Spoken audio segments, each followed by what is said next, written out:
আচ্ছা, আমরা এখন যে টপিকটা করব সেটা হচ্ছে বাফার দ্রবণ। বাফার দ্রবণ কি জিনিস এটা আগে আমরা একটু দেখি, এরপরে বাফার দ্রবণের ম্যাথ করব আমরা। বাফার দ্রবণ, বাফার দ্রবণ মানে হচ্ছে যে দ্রবণে অ্যাসিড বা ক্ষার যোগ করলে পিএইচ এর মানের কোনো চেঞ্জ হয় না।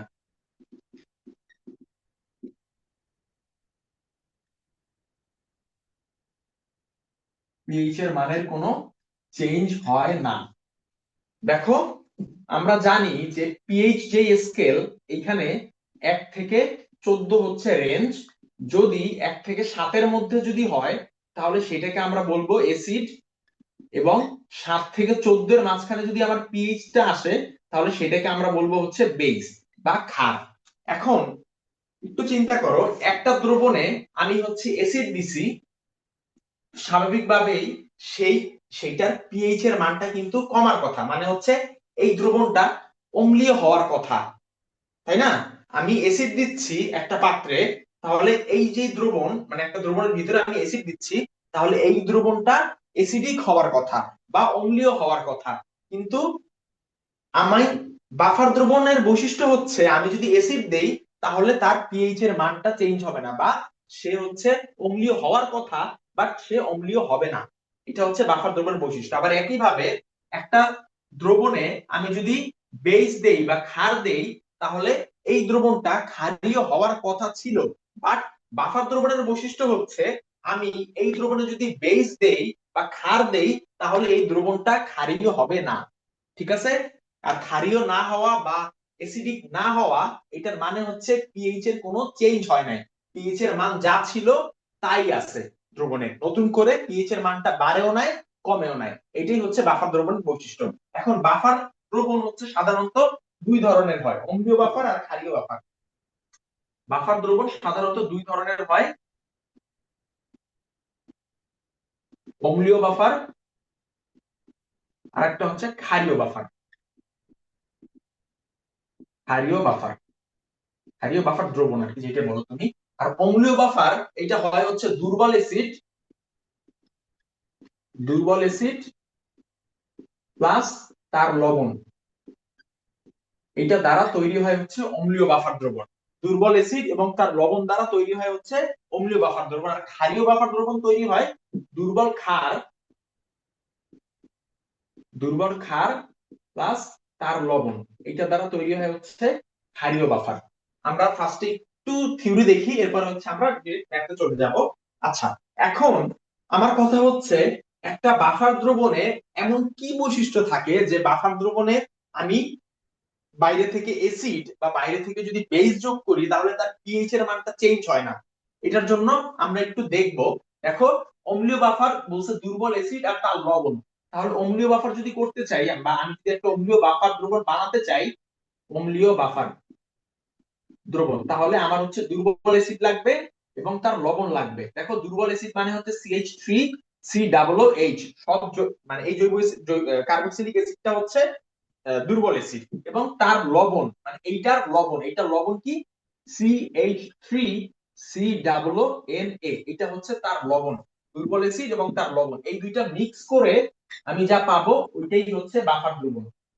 মানে একটা পাত্রে যদি আমি CH3COOH আর CH3COONA যদি নেই তাহলে আমি পাবো বাফার দ্রবণ।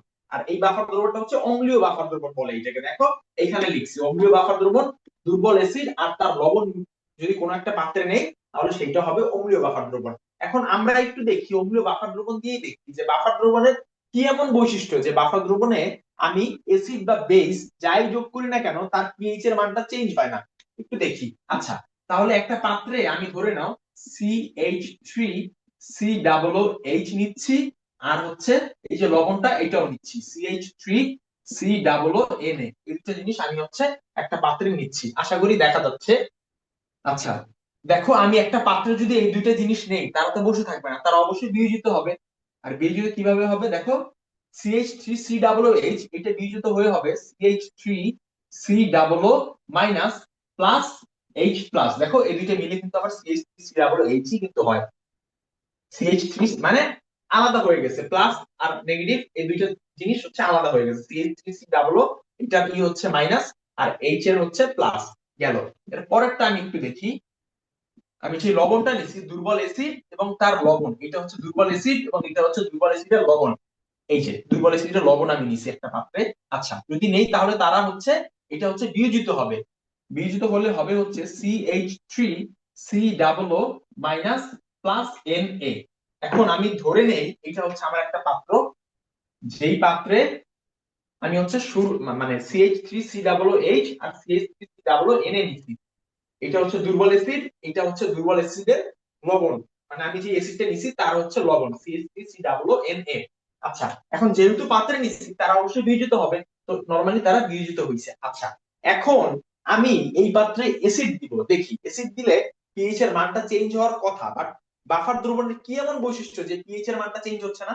আচ্ছা, আমি যদি অ্যাসিড দেই, দেখো অ্যাসিড দেয়া মানে কি এইচ প্লাস দেয়া না, অ্যাসিড দেয়া মানে কিন্তু এইচ প্লাস দেয়া। আচ্ছা, দেখো আমি এসিড দিচ্ছি এই পাত্রে, এসিড অ্যাড করতেছি বাইরে থেকে, তার মানে কি আমি এইচ প্লাস দিচ্ছি এই পাত্রে। দেখো এখানে লিখছি এসিড দিচ্ছি মানে এইচ প্লাস দিচ্ছি। এখন এই যে এইচ প্লাস, অন্য কালি থাকলে হয়তো ভালো হইতো, এই যে এইচ প্লাস সে হচ্ছে কি করবে, এই যে পাত্রের C H three C double minus আছে এর সাথে সে হচ্ছে মিলে C H three C double H তৈরি করবে। আশা করি বুঝতে পারতেছো। এইচ প্লাস দিছি এইটার ভিতরে, তার মানে আমি অ্যাসিড দিছি মানে কি, মানে হচ্ছে আমি এইচ প্লাস দিছি, তার মানে এইচ প্লাস এর পরিমাণটা বাড়ার কথা। আর এইচ প্লাস এর ঘনমাত্রা যদি বাড়ে তাহলে আমরা জানি পিএইচ এর মানটাও চেঞ্জ হয়। একটু চিন্তা করো, এইচ প্লাস এর ঘনমাত্রাটা যদি বাড়ে তাহলে কিন্তু পিএইচ এর মানটাও চেঞ্জ হয়, এটা আমরা জানি। কারণ এইচ মানে একটা জিনিস কে তুমি হচ্ছে অ্যাসিডিক করতেছো, এইচ প্লাসটা বাদ দাও, এসিড চিন্তা করো, একটা জায়গায় তুমি এসিড দিছো, তাহলে ওই দ্রবণটা কিন্তু এসিডিক হওয়ার কথা ছিল, বাট এইখানে এসিডিক হতে পারতেছে না। কেন? কারণ এসিড দেওয়ার পরে আমার যে এইচ প্লাস মানে বিয়োজিত হবে, ওই এইচ প্লাস এর কোনো কাজ করতে পারতেছে না। ওই এইচ প্লাস হচ্ছে C H three C double minus, এর সাথে সে যোগ হয়ে C H three C double H তৈরি করছে। এই জন্য এসিড দেওয়ার পরেও আমার এইচ প্লাস এর পরিমাণটা বাড়ে নাই, এইচ প্লাস এর পরিমাণটা যা ছিল তাই, মানে এখানে যা ছিল তাই আছে আর কি, নতুন করে আমার এইচ প্লাস এর পরিমাণটা বাড়ে নাই। আর এইচ প্লাস এর পরিমাণটা যেহেতু বাড়ে নাই, তার মানে পিএইচ এর মানটাও চেঞ্জ হয় নাই। আচ্ছা, এসিডের ব্যাপারটা আমরা বুঝলাম, এবার আমরা একটু বেইজের ব্যাপারটা একটু বোঝার ট্রাই করি। দেখো বাইরে থেকে আমি হচ্ছে বেস দিচ্ছি বা ক্ষার দিচ্ছি, বেস দেয়া মানে কি OH মাইনাস দেয়া, ঠিক আছে? বেস দেয়া মানে হচ্ছে পাত্রে OH মাইনাস দেয়া। এখন দেখো আমি যখন পাত্রে OH মাইনাস দিছি, মানে বেস দেওয়ার কারণে, যখন বেস দেয়া মানে OH মাইনাস দেয়া, তার মানে আমি যখন পাত্রে OH মাইনাস দিছি তখন এই OH মাইনাসটা সে হচ্ছে এই যে H প্লাস একে নিয়ে সে তৈরি করবে হচ্ছে পানি, H2O। কেন পানি তৈরি করবে? কারণ দেখো আমরা জানি যে H, দেখো বাম পাশে লিখতেছি H plus plus OH minus, এটা মিলে তৈরি হয় হচ্ছে পানি। এই জিনিসটা আমরা সবাই কিন্তু জানি, H প্লাস আর OH মাইনাস মিলে পানি তৈরি হয়, ওইটাই হইছে। আমি যখন বেস দিছি তার মানে কি OH মাইনাস দিছি, আর OH মাইনাস দিছি, তো তখন এই OH মাইনাস এই H প্লাস এর সাথে যোগ হয়ে পানি তৈরি করছে। এখন তুমি একটা কথা বলতে পারো যে আগের বার ঠিক আছে, বুঝতে পারছি যে H প্লাস এর পরিমাণটা বাড়ে নাই, বাট এইবার তো H প্লাস এর পরিমাণটা কমছে। এইবার H প্লাস এর পরিমাণটা কমছে কেন? কারণ আমার এই পাত্রে যে H প্লাস ছিল সেই H প্লাস এর পরিমাণটা এই OH মাইনাস কমায় দিছে। কারণ এই OH মাইনাস এই H প্লাস এর সাথে বিক্রিয়া করে বা এই H প্লাস এর সাথে যোগ হয়ে সে পানি তৈরি করছে। তো এইবার তো H প্লাস এর পরিমাণটা কমার কথা। একটু বলি, তুমি এটা ভাবতেছো আংশিক ঠিক ভাবতেছো, কিন্তু আলটিমেটলি আসলে দেখো এইখানে H প্লাস এর পরিমাণটা কম, মানে কমবে কখন, যখন হচ্ছে এই CH3COOH সে পুরোটা বিয়োজিত হবে। CH3COOH এটা হচ্ছে একটা দুর্বল অ্যাসিড, এবং এই দুর্বল অ্যাসিড বিয়োজিত হয় খুবই আস্তে আস্তে। তার মানে এই পাত্রে যে H প্লাস এর পরিমাণটা ছিল এটা ছিল খুবই কম। এতটুকু তো ফার্স্টে বোঝা গেছে যে যেহেতু বিয়োজিত হয় আস্তে আস্তে, বা বিয়োজন হারটা হচ্ছে কম, বা অত দ্রুত বিয়োজিত হয় না, তার মানে H প্লাস এর পরিমাণটা এখানে অনেক বেশি না। যে এই OH এসে অনেকগুলো H প্লাস এর সাথে বিক্রিয়া করে সে হচ্ছে পানি তৈরি করে H প্লাস এর পরিমাণটা হচ্ছে কমায় দিবে, এরকম কিন্তু না। CH3COOH আস্তে আস্তে বিয়োজিত হয়, তো H প্লাস এর পরিমাণটাও কম। তো এই যে OH মাইনাস H প্লাস এর সাথে বিক্রিয়া করে যে পানি তৈরি করছে, এটার পরিমাণটা খুব একটা বেশি না। তো এই জন্য ভিতরে H প্লাস এর পরিমাণটাও খুব একটা কমে না। আবার দেখো, তুমি আরো একভাবে চিন্তা করতে পারো, দেখো H প্লাস এর পরিমাণ আমি ধরে নিচ্ছি যে ও একটা H প্লাস এর পরিমাণ হচ্ছে কমায় দিছে, OH মাইনাস এসে H প্লাস এর সাথে বিক্রিয়া করে সে পানি তৈরি করছে, কিন্তু এইটা করছে ঠিক আছে, CH3COOH কি বসে আছে, সে কি মানে বিয়োজন ঘটাচ্ছে না, সে কি বিয়োজিত হচ্ছে না? সে দেখো H প্লাস ধরে নিচ্ছে এটা চলে গেছে বা এটা পানি হয়ে গেছে, কিন্তু CH3COOH যেহেতু আস্তে আস্তে বিক্রিয়া করতেছে, সরি আস্তে আস্তে বিয়োজিত হচ্ছে, তার মানে সে কিন্তু আরো H প্লাস কন্টিনিউয়াসলি তৈরি করতেছে, যদিও আস্তে আস্তে তৈরি করতেছে বাট H প্লাসটা কিন্তু কন্টিনিউয়াসলি তৈরি করতেছে। এখন দেখো আমরা কেন অম্লীয় বাফার দ্রবণে, এখানে দেখো লিখছি অম্লীয় বাফার দ্রবণে দুর্বল অ্যাসিড আর তার লবণ, এইখানে যদি দুর্বল অ্যাসিডটা না হয়ে কোনো সবল অ্যাসিড হইতো, HCl হইতো, তাহলে ঘটনা কি ঘটতো?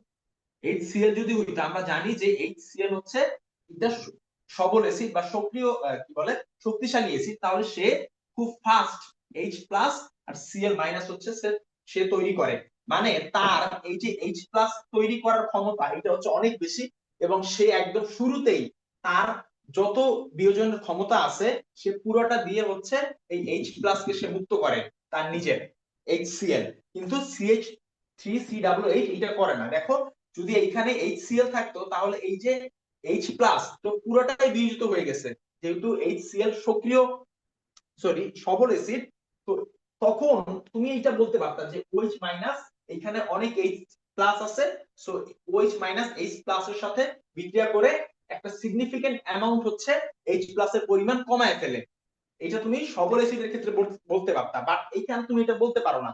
কেন?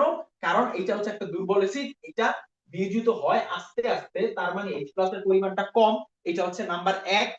OH যদি H প্লাস এর সাথে করেও তাহলে সেটার পরিমাণটা খুবই কম, মানে OH মাইনাস H প্লাস এর সাথে বিক্রিয়া করে যদি পানি তৈরি করে তাহলে সেটার অ্যামাউন্টটা খুবই কম। আর আমি তর্কের খাতিরে ধরে নিচ্ছি যে OH মাইনাস H প্লাস এর সাথে বিক্রিয়া করে পানি তৈরি করছে এবং H প্লাস এর পরিমাণ কিছুটা কমায় দিছে। এখন এই যে কমায় দিছে এইটা ফিল আপ করে হচ্ছে আবার এই যে দেখো CH3COOH সে কিন্তু কন্টিনিউয়াসলি বিয়োজিত হচ্ছে, তার মানে H প্লাস এর পরিমাণটা কন্টিনিউয়াসলি তৈরি হচ্ছে, আস্তে আস্তে তৈরি হচ্ছে বাট কন্টিনিউয়াসলি কিন্তু তৈরি হচ্ছে। তো এই জন্য এইখানে H প্লাস এর কোনো সিগনিফিকেন্ট চেঞ্জ হয় না।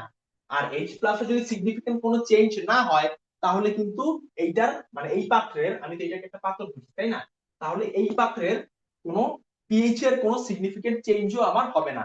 এটাই দেখো এখানে বলছে যে দ্রবণে অ্যাসিড বা ক্ষার যোগ করলে পিএইচ এর মানের কোনো চেঞ্জ হয় না, এটা হচ্ছে তাকে হচ্ছে বাফার দ্রবণ বলে। তো এটা যেহেতু বাফার দ্রবণ, আর বাফার দ্রবণে আমরা দেখছি অ্যাসিড এবং বেস যোগ করে পিএইচ এর মান সিগনিফিকেন্ট কোনো চেঞ্জ হবে না, কারণ পিএইচ এর মান চেঞ্জ হওয়ার জন্য তো আমার H প্লাস এর পরিমাণ বাড়তে বা কমতে হবে, এটা তো এখানে হচ্ছে না। ফার্স্টের বার দিয়ে দেখছি H প্লাস বাড়ার কথা বাট বাড়তেছে না, কারণ H প্লাস এর সাথে বিক্রিয়া করে CH3COOH তৈরি করে ফেলছে।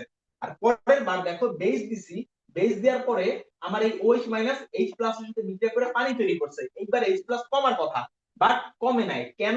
কারণ এই যে CH3COOH কন্টিনিউয়াসলি H প্লাস তৈরি করতেছে, আশা করি বুঝতে পারছি আমি।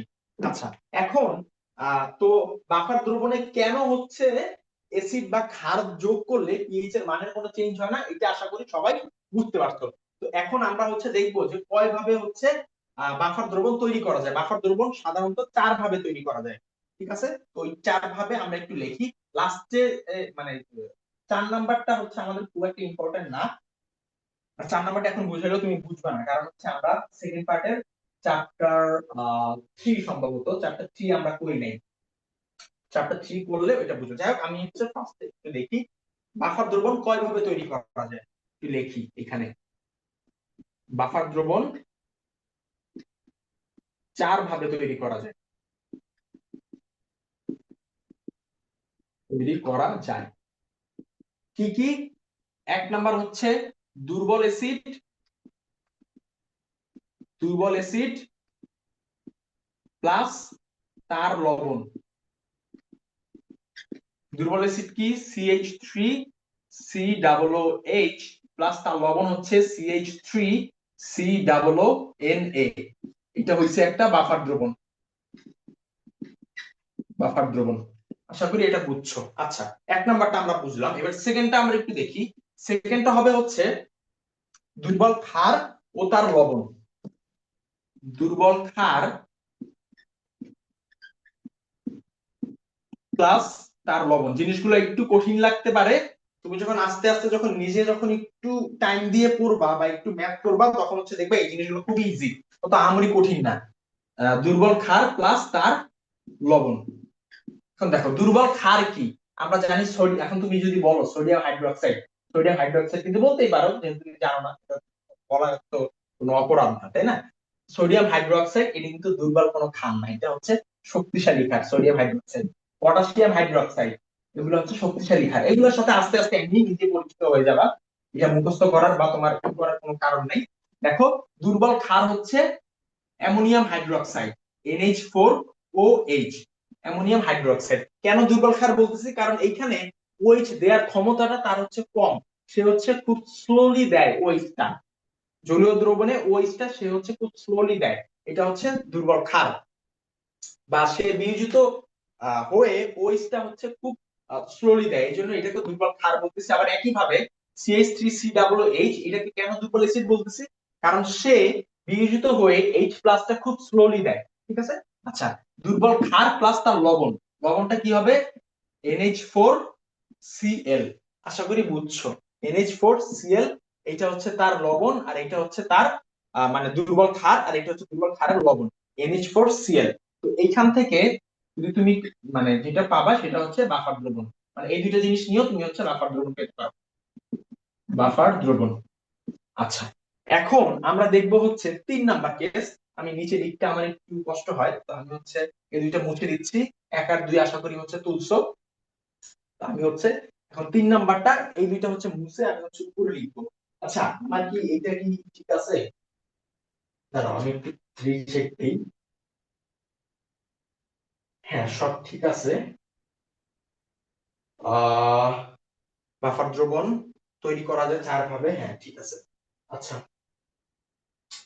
দুর্বল অ্যাসিড এই দুটো তো তুলছো আশা করি, এখন এই দুটো আমি হচ্ছে মুছে দিচ্ছি। আচ্ছা, 3 নাম্বারটা কি, আমি দুইটা দেখছি। 3 নাম্বার হচ্ছে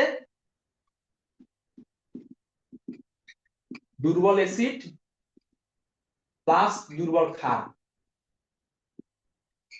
এইটা মিলেও হয় হচ্ছে বাফার দ্রবণ। এটা জাস্ট জেনে রাখা আর কি, এটা খুব একটা ওইরকম আহামরি কাজ নাই। দেখো দুর্বল অ্যাসিড কি CH3COOH, আর দুর্বল ক্ষারটা কি NH4OH অ্যামোনিয়াম হাইড্রোক্সাইড। এখন এইখান থেকে দেখো কি তৈরি হয়, এইখান থেকে তৈরি হয় হচ্ছে আহ আচ্ছা দুর্বল অ্যাসিড ও দুর্বল ক্ষার, ভুল লিখছি আমি এখানে, দুর্বল অ্যাসিড ও দুর্বল ক্ষার দ্বারা তৈরি লবণের দ্রবণ, লবণের দ্রবণ এটাও হবে হচ্ছে বাফার দ্রবণ। বাফার দ্রবণ, দেখো দুর্বল অ্যাসিড আর দুর্বল ক্ষার আমি নিছি, এখন এইখান থেকে কি তৈরি হয় দেখো তো, CH3COOH NH4CH3COO। আচ্ছা, এটা মাইনাস এটা প্লাস, আচ্ছা এটা হবে হচ্ছে NH4CH3COO, আর হচ্ছে এখানে CH3C, আচ্ছা কি লিখতেছি এটা CH3COO NH4 CH3NH4 CH3COO, এটা হচ্ছে মাইনাস, প্লাসের সাথে যোগ হবে CH3COO NH4 CH3COO NH4 plus H2O। দেখো বুঝো কিনা, এইখান থেকে CH3COO এটা হচ্ছে আমার নেগেটিভ, আর এটা হচ্ছে আমার পজিটিভ। তো এই নেগেটিভ মানে মাইনাস, আর এটা হচ্ছে পজিটিভ, তো এটা দুইটা মিলে হইছে CH3COO NH4, আর এই হাইড্রোজেন আর এই OH মিলে তৈরি হইছে পানি। এই যে লবণটা দেখতেছো এটা হচ্ছে দুর্বল অ্যাসিড আর দুর্বল ক্ষার দ্বারা তৈরি লবণ, এবং এইটার যে দ্রবণ মানে এই পুরাটা এটা একটা বাফার দ্রবণ, ঠিক আছে?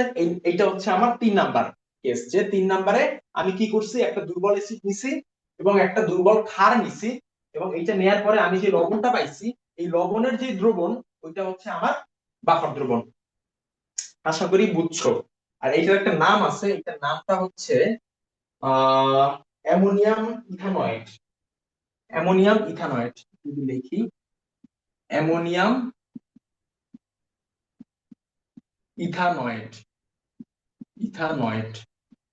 ঠিক আছে, 3 নাম্বারটাও আশা করি বুঝছো। এবার আমরা হচ্ছে 4 নাম্বারে যাই। 4 নাম্বারটা জাস্ট একটু জেনে রাখবে যে 4 নাম্বার কি। 4 নাম্বারটা অত ইম্পর্টেন্ট না আমাদের জন্য। 4 নাম্বারটা হচ্ছে যে বহুক্ষারীয়,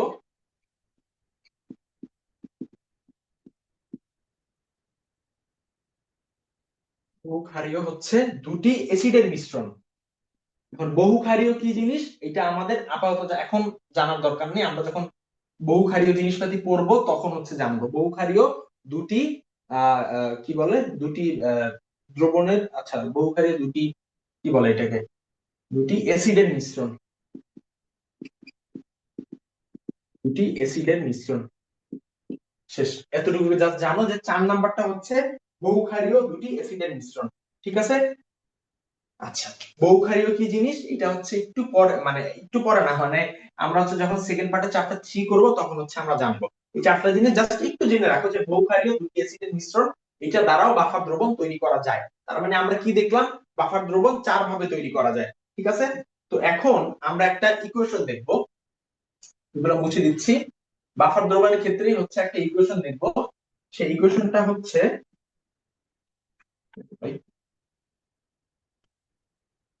অ্যান্ডারসন হেসেলবাগ, আর বানান ভুল হইতে পারে, অ্যান্ডারসন হেসেল বাগ, সম্ভবত হেসেল বাগ এর সমীকরণ, সমীকরণ এইটা হচ্ছে শুধুমাত্র দুর্বল অ্যাসিড এবং দুর্বল ক্ষারের ক্ষেত্রে প্রযোজ্য। লিখে দেই, এন বি দিয়ে লিখি, এন বি শুধুমাত্র, শুধুমাত্র দুর্বল অ্যাসিড, অ্যাসিড ও দুর্বল ক্ষারের ক্ষেত্রে প্রযোজ্য। ঠিক আছে, শুধুমাত্র দুর্বল অ্যাসিড আর দুর্বল ক্ষারের ক্ষেত্রে প্রযোজ্য। যদি দুর্বল অ্যাসিড আর দুর্বল ক্ষার না হয় তাহলে আমরা হচ্ছে এটা, মানে এখন যে ইকুয়েশনটা লিখবো এটা হচ্ছে আমরা অ্যাপ্লাই করতে পারবো না। তাহলে আমরা একটি ইকুয়েশনটা দেখো, ইকুয়েশনটা হচ্ছে P of H equals to pKa plus log n of S divided by n of B। n of S মানে কি, n of S হচ্ছে সল্টের মোল সংখ্যা, n of B হচ্ছে বেইজের মোল সংখ্যা, আর pKa কি এটা তো আমরা জানি, pKa মানে হচ্ছে মাইনাস লগ Ka। এখন যদি বলো Ka টা কি, Ka টা হচ্ছে আমার কি বলে অ্যাসিডের সাম্যধ্রুবক, অ্যাসিডের সাম্যধ্রুবক, সাম্যধ্রুবক। আচ্ছা, তো এই হইলো আমার পিএইচ এর ইকুয়েশন আমি পেলাম। এখন পিওএইচ এর ইকুয়েশনটা আমি হচ্ছে দেখব। পিওএইচ এর ইকুয়েশন হচ্ছে P of K B, P K B plus log, এখানে হচ্ছে N of S divided by, আচ্ছা এখানে বেস কেন লিখছি, এখানে লিখবো হচ্ছে acid, N of A, N of S divided by N of A, আর এখানে হবে হচ্ছে এন অফ বি, সল্টের মোল সংখ্যা ডিভাইড বাই বেইজের মোল সংখ্যা। আর পি অফ কেবি মানে কি, পি অফ কেবি মানে হচ্ছে মাইনাস লগ কেবি। এখন কেবিটা কি, কেবিটা হচ্ছে বেইজের, ক্ষারের, আমার ক্ষার ব্যথা হয়ে গেছে, ক্ষারের সাম্যধ্রুবক, ক্ষারের সাম্যধ্রুবক, ক্ষারের সাম্যধ্রুবক। আচ্ছা, পি অফ কেবি বুঝলাম, পি অফ কে বুঝলাম। আচ্ছা, এন অফ এস আমি একটু লিখে দেই, এন অফ এস হচ্ছে সল্ট, সল্টের মোল সংখ্যা, মানে আমার দ্রবণে যেই সল্ট থাকবে তার মোল সংখ্যা, সল্টের মোল সংখ্যা। এনাফ এ হচ্ছে অ্যাসিডের মোল সংখ্যা। একটু সুন্দর করে নিজের খাতায় তুইলো, সংখ্যা, N of S same সল্টের mole সংখ্যা, আর এন অফ বি হচ্ছে বেজের মোল সংখ্যা বা ক্ষারের মোল সংখ্যা, ক্ষারের মোল সংখ্যা। তাহলে আমি দুইটা ইকুয়েশন পেলাম, এই দুইটা ইকুয়েশন দিয়ে আমি হচ্ছে পি অফ এইচ আর পি অফ ওইচ হচ্ছে বের করতে পারবো দুর্বল অ্যাসিড বা দুর্বল ক্ষারের জন্য। সাধারণত আমরা পিএইচ এর ইকুয়েশন কি জানতাম, pH equals two minus log H plus এর ঘনমাত্রা। দেখো কিন্তু এইখানে পিএইচ এর সূত্রই চেঞ্জ হয়ে গেছে এবং পিওএইচ এর সূত্রই চেঞ্জ হয়ে গেছে, ঠিক আছে। তো এখন আমরা যখন দুর্বল অ্যাসিড, তার মানে আমরা সারমর্ম হচ্ছে আমরা যখন দুর্বল অ্যাসিড বা দুর্বল ক্ষার যখন দেখব বা যখন বাফার দ্রবণ আসবে আমার, তখন আমরা হচ্ছে এই দুইটা ইকুয়েশন দিয়ে হচ্ছে পি অফ এইচ আর পি অফ ওএইচ হচ্ছে বের করার ট্রাই করব, ঠিক আছে। আশা করি বুঝতে পারছো। তো এখন হচ্ছে আমরা সামনে ম্যাথে আগে, খুবই ইজি জিনিস। আর অনেক সূত্র, অনেক বইয়ে আছে, অনেক হাবিজাবি সূত্র আছে, বা ধরো তুমি টেস্ট পেপার যদি দেখো বা ধরো কোশ্চেন ব্যাংক যা কিছু দেখো, অনেক সূত্র আছে, কিন্তু ওই সূত্রগুলো দিয়ে যদি তুমি করতে যাও তোমার ভুল হওয়ার পসিবিলিটি অনেক বেশি, কারণ ক্যালকুলেশনে অনেক ভুল হওয়ার চান্স আছে। আর ওই সব ওই সূত্রগুলো দিয়ে না, মানে আমার অনেক কিছু বুঝতে হয় আর কি, তো এত বোঝাবুঝির টাইম নেই। আমি একটা নর্মাল একটা ইকুয়েশন দিয়ে যেটা করতে পারতেছি, তো আমি এত টাইম নিয়ে এত কিছু বুঝে আমি যদি সেম অ্যান্সারই বের করি তাহলে তো হইলো না, তাই না? তো আমার এইটা বের করাই হচ্ছে সবচেয়ে এফিশিয়েন্ট। আমি ওই ইকুয়েশন গুলোর দিকে যাব না, আমি যাই হোক না কেন হ্যান্ডারসন এসেলবার্গের সমীকরণ এই দুইটা দিয়েই হচ্ছে আমি করব। আশা করি বুঝতে পারছি। তো এখন মানে এটা হচ্ছে আমি ধরে নিচ্ছি তুমি হচ্ছে এটা তুলছো, তো আমি এখন মুছে দিচ্ছি। দেখো P of H equals to minus log H plus এর ঘনমাত্রা, এটা কিন্তু সবল অ্যাসিডের ক্ষেত্রে বা কি বলে শক্তিশালী অ্যাসিডের ক্ষেত্রে, দুর্বল অ্যাসিডের ক্ষেত্রে এই সূত্র প্রযোজ্য হবে না। দুর্বল অ্যাসিডের ক্ষেত্রে আমরা হচ্ছে এই যে এই সূত্র ইউজ করব, পি অফ এইচ। আবার পি অফ ওএইচ ও আমরা হচ্ছে এই প্রসেসে যে যেই ওএইচ টা যেভাবে বের করতাম P of O H, P of H বের করার পরে 14 থেকে আমরা হচ্ছে পি অফ এইচ বাদ দিতাম, দিয়ে যেটা পেতাম ওইটা থাকতো হচ্ছে পি অফ ওএইচ। এই প্রসেসটা হচ্ছে সবল অ্যাসিডের ক্ষেত্রে। দুর্বল অ্যাসিডের ক্ষেত্রে আমার এই প্রসেস খাটবে না। দুর্বল অ্যাসিডের ক্ষেত্রে পি অফ এইচ আমি এই সূত্র দিয়ে বের করব, পি অফ ওএইচ আমি এই সূত্র দিয়ে বের করব। আর কোনটা কি এটা তো আমি বলছি, পি অফ কেবি, এটার মানে হচ্ছে মাইনাস লগ কেবি। কেবি মানে হচ্ছে ক্ষারের সাম্যধ্রুবক, কে মানে হচ্ছে অ্যাসিডের সাম্যধ্রুবক, আর এন এস মানে হচ্ছে সল্টের মোল সংখ্যা, এন এ মানে হচ্ছে অ্যাসিডের মোল সংখ্যা। আবার এখানে এন এস এর মানে হচ্ছে সল্টের মোল সংখ্যা, এন বি মানে হচ্ছে ক্ষারের মোল সংখ্যা। আশা করি বুঝছো। তো আমি হচ্ছে এটা মুছে দিচ্ছি। এখন আমরা ডিরেক্ট ম্যাথে যাব। প্লাস 4 থেকে 5টা হচ্ছে 4 থেকে 5টা না, একটু বেশি, 5-6টা ম্যাথ করবো, তাহলে হচ্ছে আমাদের এই টপিক শেষ। এরপরে থাকবে জাস্ট একটা টপিক, ওই টপিকটাও শেষ করবো আজকে। এটা আমি একটু পানি খাই। আল্লাহ, ঠিক আছে।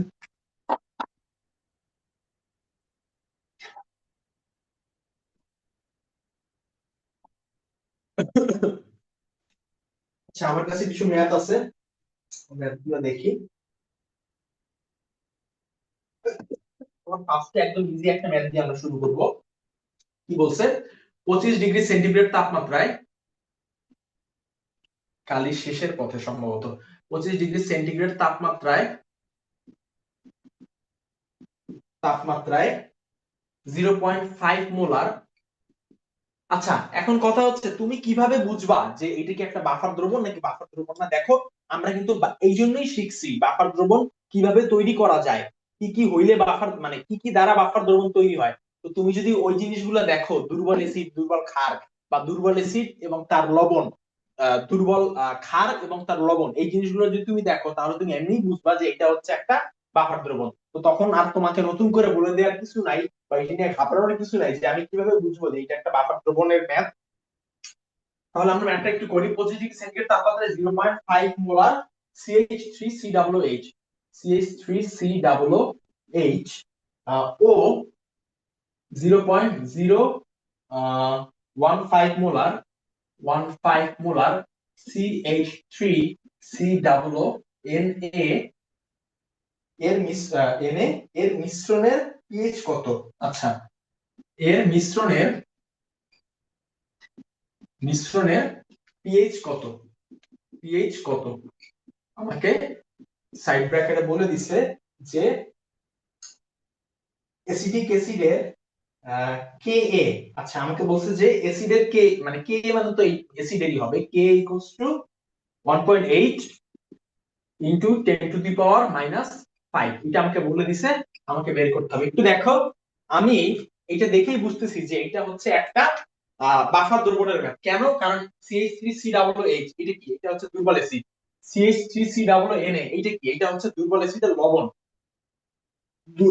বাফার দ্রবণ প্রস্তুতকরণে কিন্তু আমরা দেখে আসছি যে দুর্বল অ্যাসিড এবং তার যদি লবণ যদি থাকে কোন একটা দ্রবণে, তাহলে ওইটা হয় হচ্ছে বাফার দ্রবণ। আবার এখানে আবার কেও দিয়ে দেয়া আছে যে অ্যাসিডের সাম্যদ্রব্য। আচ্ছা, তো আমার যেহেতু পিএইচ বের করতে হবে, আমি এখন আমার সেই যে মাত্র একটু আগে যে ইকুয়েশনটা দেখছি ওইটা আমি লিখবো।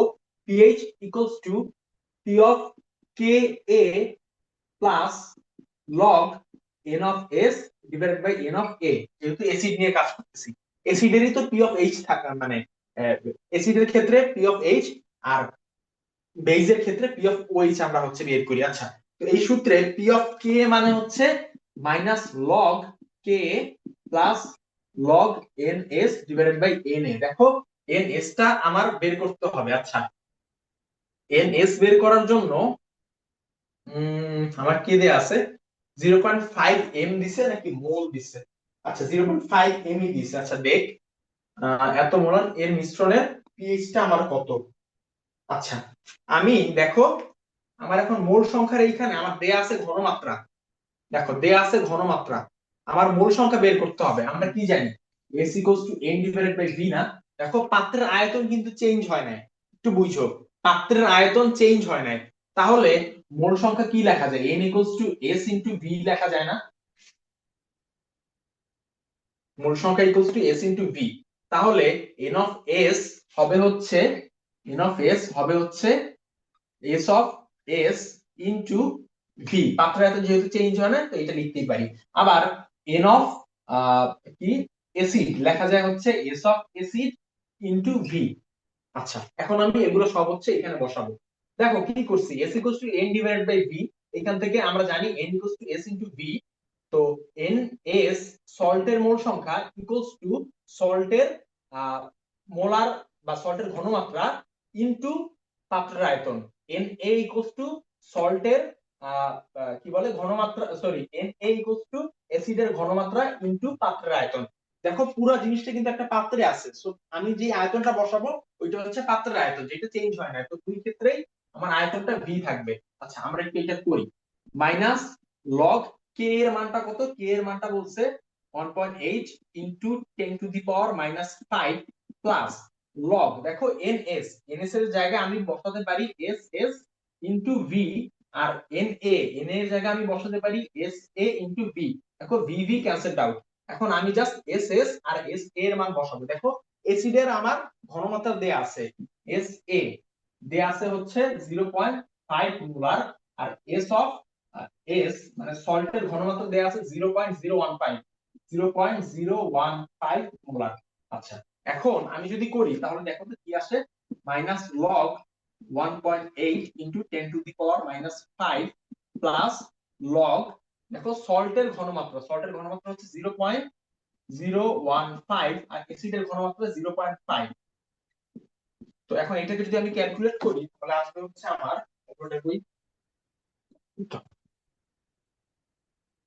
টাইমের ওয়ার্নিং দিয়ে দিছে 10 মিনিটের, যাই হোক। তো এটা যদি আমি ক্যালকুলেট করি তাহলে আসবে হচ্ছে minus log 1.8 into 10 to the power minus 5 plus log 0.015 divided by 0.5। আচ্ছা, সব ঠিক আছে। এটার অ্যান্সার আসে হচ্ছে 3.22। 3.22 এটাই হচ্ছে আমার অ্যান্সার। আশা করি বুঝতে পারছো। আচ্ছা, অ্যান্সার কি 3.22? হ্যাঁ, অ্যান্সার হচ্ছে 3.22। আশা করি এই ম্যাথটা বুঝছো। দেখো আমার এনএস ডিভাইডেড বাই এনএ এইটা যদি আমরা জানি তাহলে আমি সবকিছুই করতে পারবো, বাট এই সূত্র বাদে অন্য কোন সূত্র আমরা মানে মুখস্থ করতে গেলে বা অন্য কোন সূত্র দিয়ে ম্যাথ করতে গেলেই হচ্ছে আমার মানে ভুল করার চান্স কিন্তু অনেক বেশি। ঠিক আছে, তো বুদ্ধিমানের কাজ হচ্ছে এই যে দুটো সূত্র, এই দুটো সূত্র দিয়ে হচ্ছে আমরা ম্যাথ করব। দেখো সব ম্যাথই হচ্ছে এই দুটো সূত্র দিয়ে করা যায়। আমরা হচ্ছে আমাদের পরের ম্যাথে যাব, কিন্তু